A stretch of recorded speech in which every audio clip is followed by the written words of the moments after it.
محترم ঈদ এটা বারবার আমাদের কাছে আসে, এজন্য এটাকে ঈদ বলা হয়। বছরে দুইটা ঈদ আমাদেরকে দেওয়া হয়েছে। একটা হলো ঈদুল ফিতর, এক মাস সিয়াম সাধনার পরে আল্লাহ তাআলার পক্ষ থেকে প্রতিদান দেওয়ার দিন হলো ঈদুল ফিতর, যার কারণে ওই দিনকে আমরা আনন্দ বানাই, ঈদ বানাই। দ্বিতীয় আর একটা ঈদ ঈদুল আযহা, কোরবানির ঈদ। এই দিন আমরা এজন্য আনন্দিত হই কারণ এদিন বান্দা আল্লাহর পক্ষ থেকে মেহমান, আল্লাহ নিজে মেজবান। কোরবানি কার জন্য হয়? শুধুমাত্র আল্লাহর জন্য। কোরবানির ভিতরে আল্লাহ যদি না থাকে তাহলে কোরবানি নষ্ট হয়ে যায়, ওটা ইবাদত থাকে না। এজন্য একটা পশুকে শুধু কোরবানির জন্য নয়, একটা পশুকে হালাল করতে হলে আল্লাহর নাম নিয়ে হালাল করতে হয়। আর কোরবানিতে আল্লাহর নাম তো নেওয়াই লাগবে, সাথে অন্য অন্য সময় প্রাণীতে শুধু মাংস খাওয়া উদ্দেশ্য হলেও কোরবানিতে মাংস খাওয়া উদ্দেশ্য নয়, বরং কোরবানিতে উদ্দেশ্য হলো আল্লাহর জন্য এই পশুটাকে সম্পূর্ণরূপে উৎসর্গ করা। এখন মজার কথা হলো, আল্লাহর জন্য যে আমল করা হয়, বিশেষ করে সাদকা, এগুলো আর নিজে খাওয়া যায় না। আপনি জাকাত দিতেছেন, আপনার জাকাত আপনি খাইতে পারেন না। আপনি মান্নত করে যে সদকাটা করতেছেন ওটা আপনি খাইতে পারবেন না। এভাবে যত প্রকারের দান সাদকা আছে কোনোটাই আপনি খাইতে পারেন না, সব আল্লাহর জন্য। মজার কথা হলো কোরবানিও আল্লাহর জন্য। এবং হাদিসের ভিতরে আসছে, কথা বলেন না, হাদিসের ভিতরে আসছে বান্দা যখন ছুরি চালায় বিসমিল্লাহি আল্লাহু আকবার বইলা বেহ করে, রক্ত মাটিতে পড়ার আগেই আল্লাহর কাছে কবুল হয়ে যায়। ওটা আল্লাহর জন্য হয়ে যায়। আল্লাহর জন্য যখন হয়ে গেছে, এখন তো আমার জন্য আর বৈধ নয়। যা আল্লাহর জন্য হয়ে যায় তা আমার জন্য আর বৈধ নয়। যেমন জাকাত আমার জন্য বৈধ ছিল না, ফিতরা আমার জন্য বৈধ ছিল না, মান্নত আমার জন্য বৈধ ছিল না, নফল সদকা আমার জন্য বৈধ ছিল না। কিন্তু যখনই বান্দা কোরবানি দেয়, কোরবানি দেওয়ার সাথে সাথেই আল্লাহর পক্ষ থেকে কোরবানি আমার জন্য দিছো, ওটা এখন আমার, মালিক আমি, মওলা আমি মেজবান, তুমি মেহমান, এখন তুমি খাও। এজন্য কোরবানির ঈদ আমাদের জন্য ঈদ।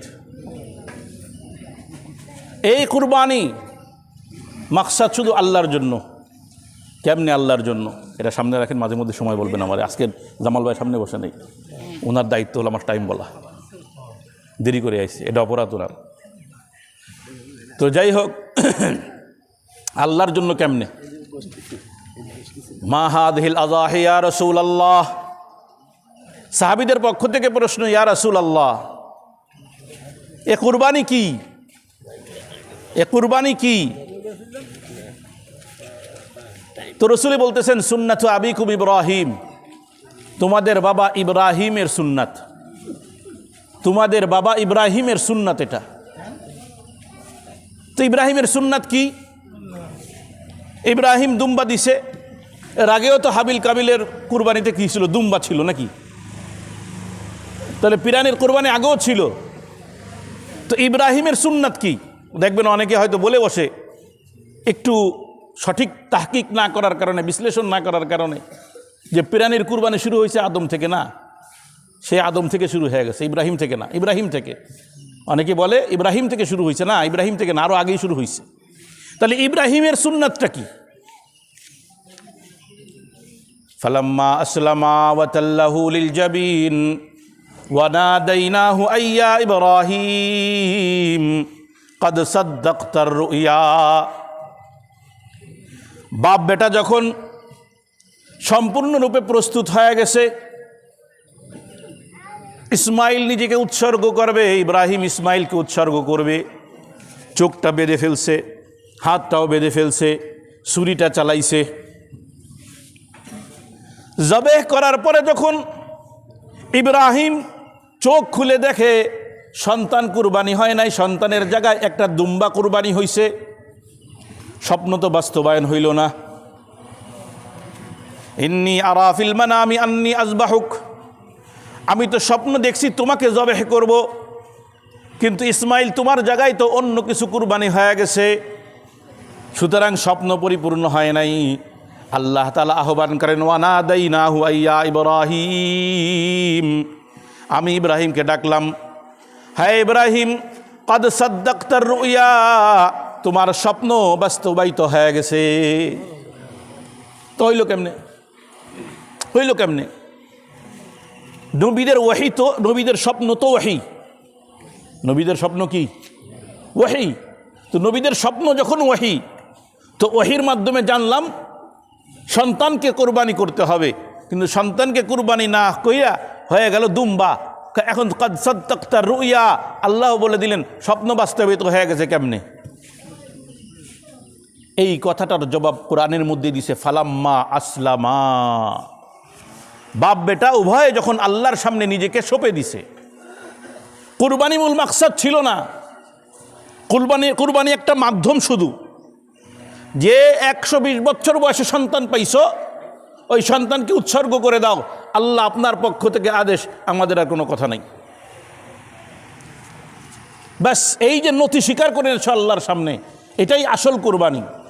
এই জন্যই তো আল্লাহ তাআলা কুরবানি শিক্ষায় কি বলছেন, লা ইয়ানালাল্লাহু লুহুমুহা ওয়ালা দিমাউহা ওয়ালাকিন ইয়ানালুহুত তাকওয়া মিনকুম। তোমাদের রক্ত মাংস জবেহ করার পরে রক্ত প্রবাহিত হয়, মাংস কুটাকুটি করো, কোনোটাই আমার কাছে আসে না, আসেনি, কোনোটাই তো আমার কাছে আসে না, বরং ওই যে দিল থেকে আমার আদেশ পালন করার জন্য, রক্ত প্রবাহিত করার জন্য, জবেহ করার জন্য যে আদেশটা করেছিলাম, ওই আদেশটা যে পালন করছো, ওই যে দিলের যে তাকওয়া, দিলের যে আল্লাহর আদেশ মানার যে ভয়, যে ইচ্ছা, এইটা আমার কাছে পৌঁছায়। তো কুরবানি তখন কুরবানি হবে যখন কুরবানিটা সির্ফ আল্লাহর জন্য হবে। কার জন্য হবে? ইন্নামা ইয়াতাকাব্বালুল্লাহু মিনাল মুত্তাকিন, ইন্নামা ইয়াতাকাব্বালুল্লাহু মিনাল মুত্তাকিন।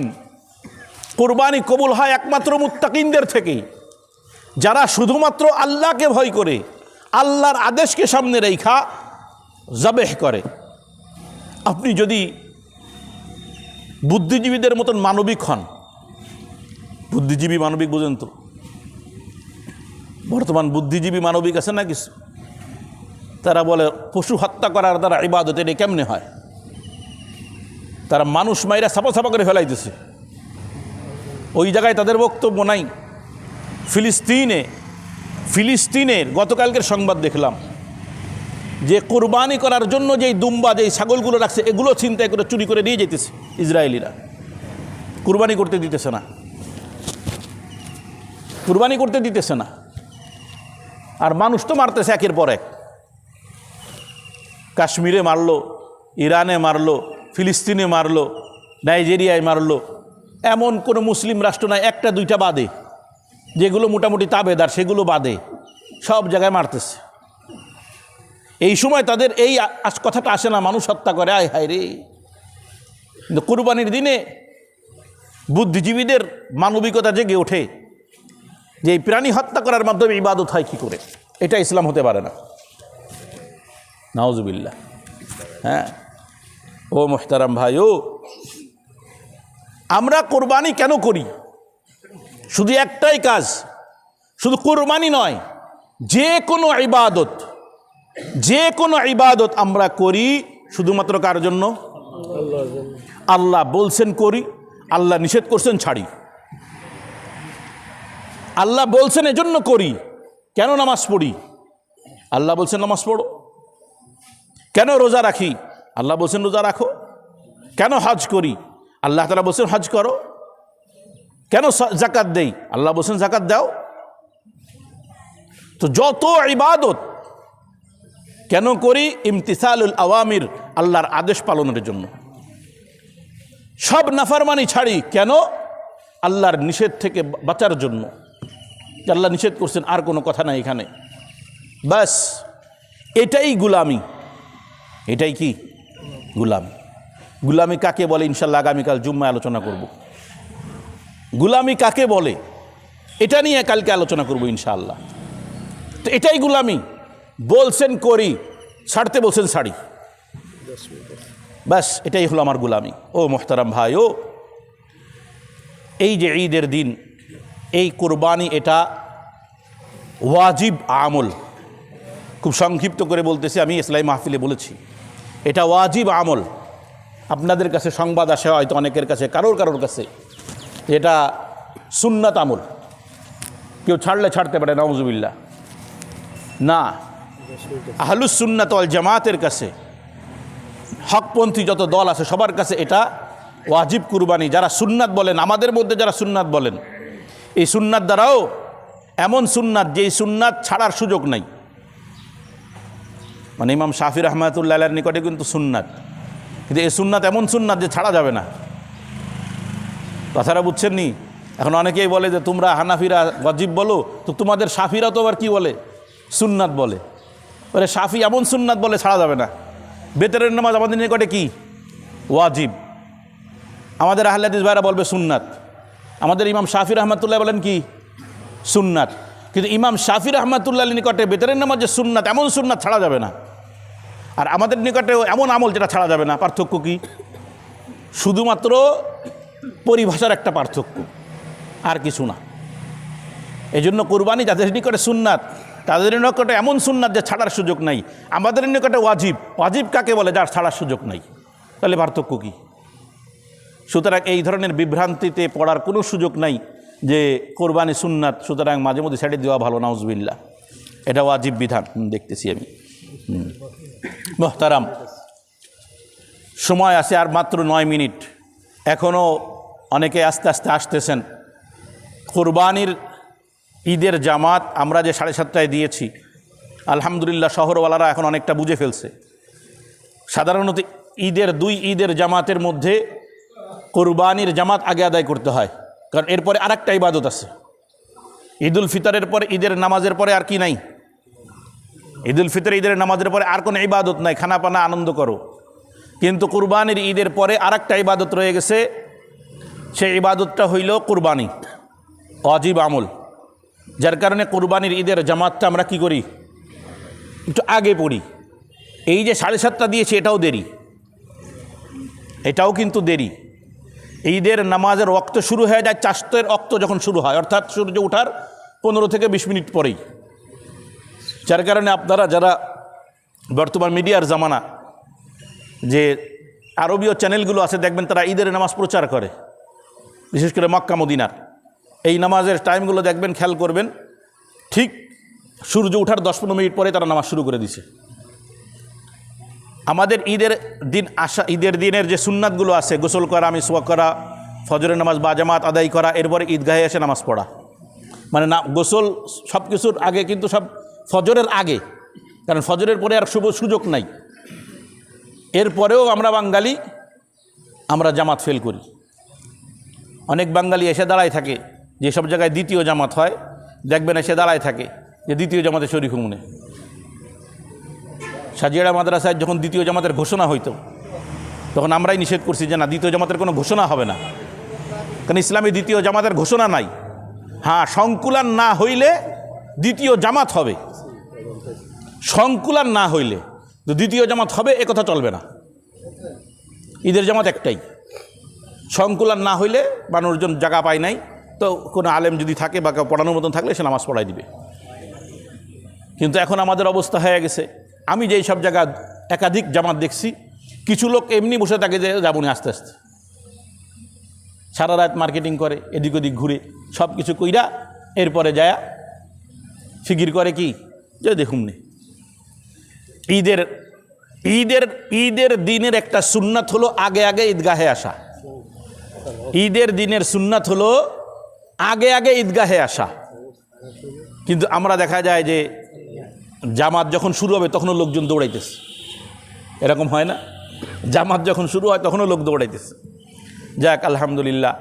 আর মাত্র সময় কতটুকু আছে? হয়তো 5 মিনিট থাকার কথা, 6 মিনিট আছে। আমরা ইনশাল্লাহ একেবারে কারেক্ট টাইমে, যেহেতু আবহাওয়া ভালো, একদম কারেক্ট টাইমে আমরা জামাত শুরু করে দেবো ইনশাআল্লাহ।